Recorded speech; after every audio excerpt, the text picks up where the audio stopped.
दैवमेवापरे यज्ञै योगिनः पर्युपासते ब्रह्माज्ञावपरे यज्ञै यज्ञेनैवोपजुह्वति। गत श्लोक में योगेश्वर श्री कृष्ण ने परमात्मा स्थित महापुरुष के यज्ञ का निरूपण किया, किंतु दूसरे योगी जो अभी उस तत्व में स्थित नहीं हुए हैं, क्रिया में प्रवेश करने वाले हैं, वे आरंभ कहाँ से करें?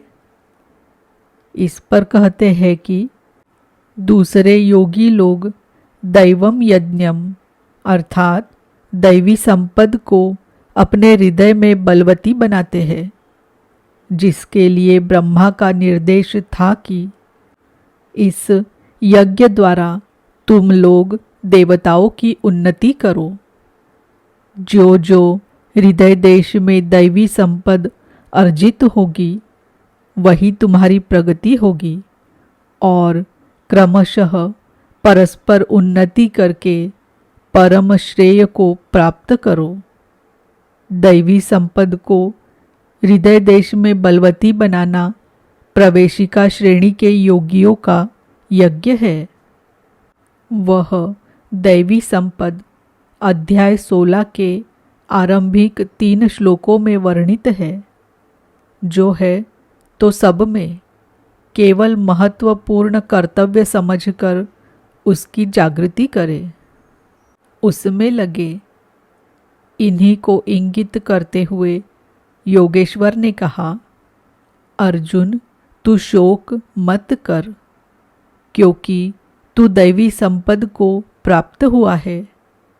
तू मुझ में निवास करेगा, मेरे ही शाश्वत स्वरूप को प्राप्त करेगा, क्योंकि यह दैवी संपद परम कल्याण के लिए ही है और इसके विपरीत आसुरी संपद नीच और अधम योनियों का कारण है। इसी आसुरी संपद का हवन होने लगता है, इसलिए यह यज्ञ है और यही से यज्ञ का आरंभ है। दूसरे योगी ब्रह्माग्नौ अर्थात परब्रह्म परमात्मा रूप अग्नि में यज्ञ के द्वारा ही यज्ञ का अनुष्ठान करते हैं। श्री कृष्ण ने आगे बताया, इस शरीर में अधियज्ञ मैं हूँ। यज्ञों का अधिष्ठाता अर्थात यज्ञ जिसमें विलय होते हैं, वह पुरुष मैं हूँ। श्री कृष्ण एक योगी थे, सद्गुरु थे। इस प्रकार दूसरे योगी जन ब्रह्मरूपी अग्नि में यज्ञ अर्थात यज्ञ स्वरूप सद्गुरु को उद्देश्य बनाकर यज्ञ का अनुष्ठान करते हैं। सारांशतः सद्गुरु के स्वरूप का ध्यान करते हैं। श्रोत्रादीनीन्द्रियाण्यन्ये संयमाग्निषु जुह्वति शब्दादीन् विषयानन्य इंद्रियाग्निषु जुह्वति। अन्य योगी जन श्रोत्रादिक अर्थात श्रोत्र, नेत्र, त्वचा, जिह्वा और नासिका इंद्रियों को संयम रूपी अग्नि में हवन करते हैं, अर्थात इंद्रियों को विषयों से समेट कर संयत कर लेते हैं। यहाँ आग नहीं जलती। जैसे अग्नि में डालने से हर वस्तु भस्मसात हो जाती है, ठीक इसी प्रकार संयम भी एक अग्नि है, जो इंद्रियों के संपूर्ण बहिर्मुखी प्रवाह को दग्ध कर देता है। दूसरे योगी लोग शब्दादिक अर्थात शब्द, स्पर्श, रूप, रस और गंध विषयों को इंद्रिय रूपी अग्नि में हवन कर देते हैं, अर्थात उनका आशय बदलकर साधना परक बना लेते हैं। साधक को संसार में रहकर ही तो भजन करना है। सांसारिक लोगों के भले बुरे शब्द उससे टकराते ही रहते हैं। विषयोत्तेजक ऐसे शब्दों को सुनते ही साधक उनके आशय को योग वैराग्य सहायक वैराग्योत्तेजक भावों में बदलकर इंद्रिय रूपी अग्नि में हवन कर देते हैं। जैसा कि एक बार अर्जुन अपने चिंतन में रत था, अकस्मात उसके कर्ण कुहरों में संगीत लहरी झंझना उठी। उसने सिर उठाकर देखा तो उर्वशी खड़ी थी, जो एक अप्सरा थी। सभी उसके रूप पर मुग्ध हो झूम रहे थे, किंतु अर्जुन ने उसे स्नेहिल दृष्टि से मातृवत देखा। उस शब्द रूप से मिलने वाले विकार विलीन हो गए, इंद्रियों के अंतराल में ही समाहित हो गए। यहाँ इंद्रिय ही अग्नि है। अग्नि में डाली हुई वस्तु जैसे भस्मसात हो जाती है, उसी प्रकार आशय बदलकर इष्ट के अनुकूल ढाल लेने पर विषयोत्तेजक रूप, रस, गंध, स्पर्श और शब्द भी भस्म हो जाते हैं। साधक पर कुप्रभाव नहीं डाल पाते। साधक इन शब्दादिकों में रुचि नहीं लेता, इन्हें ग्रहण नहीं करता। इन श्लोकों में अपरे, अन्य शब्द एक ही साधक की ऊंची नीची अवस्थाएं हैं। एक ही यज्ञकर्ता का ऊंचा नीचा स्तर है, न कि अपरे अपरे कहने से कोई अलग अलग यज्ञ। सर्वाणि इंद्रियकर्माणि प्राणकर्माणि चापरे आत्मसंयमयोगाग्नौ जुह्वति ज्ञानदीपिते। अभी तक योगेश्वर ने जिस यज्ञ की चर्चा की, उसमें क्रमशः दैवी संपद को अर्जित किया जाता है। इंद्रियों की संपूर्ण चेष्टाओं का संयम किया जाता है। बलात् विषयोत्तेजक शब्दादिकों के टकराने पर भी उनका आशय बदलकर उनसे बचा जाता है। इससे उन्नत अवस्था होने पर दूसरे योगी जन संपूर्ण इंद्रियों की चेष्टाओं तथा प्राण के व्यापार को साक्षात्कार सहित ज्ञान से प्रकाशित परमात्म स्थिति रूपी योगाग्नि में हवन करते हैं। जब संयम की पकड़ आत्मा के साथ तद्रूप हो जाती है, प्राण और इंद्रियों का व्यापार भी शांत हो जाता है। उस समय विषयों को उद्दीप्त करने वाली और इष्ट में प्रवृत्ति दिलाने वाली दोनों धाराएं आत्मसात हो जाती है, परमात्मा में स्थिति मिल जाती है। यज्ञ का परिणाम निकल आता है।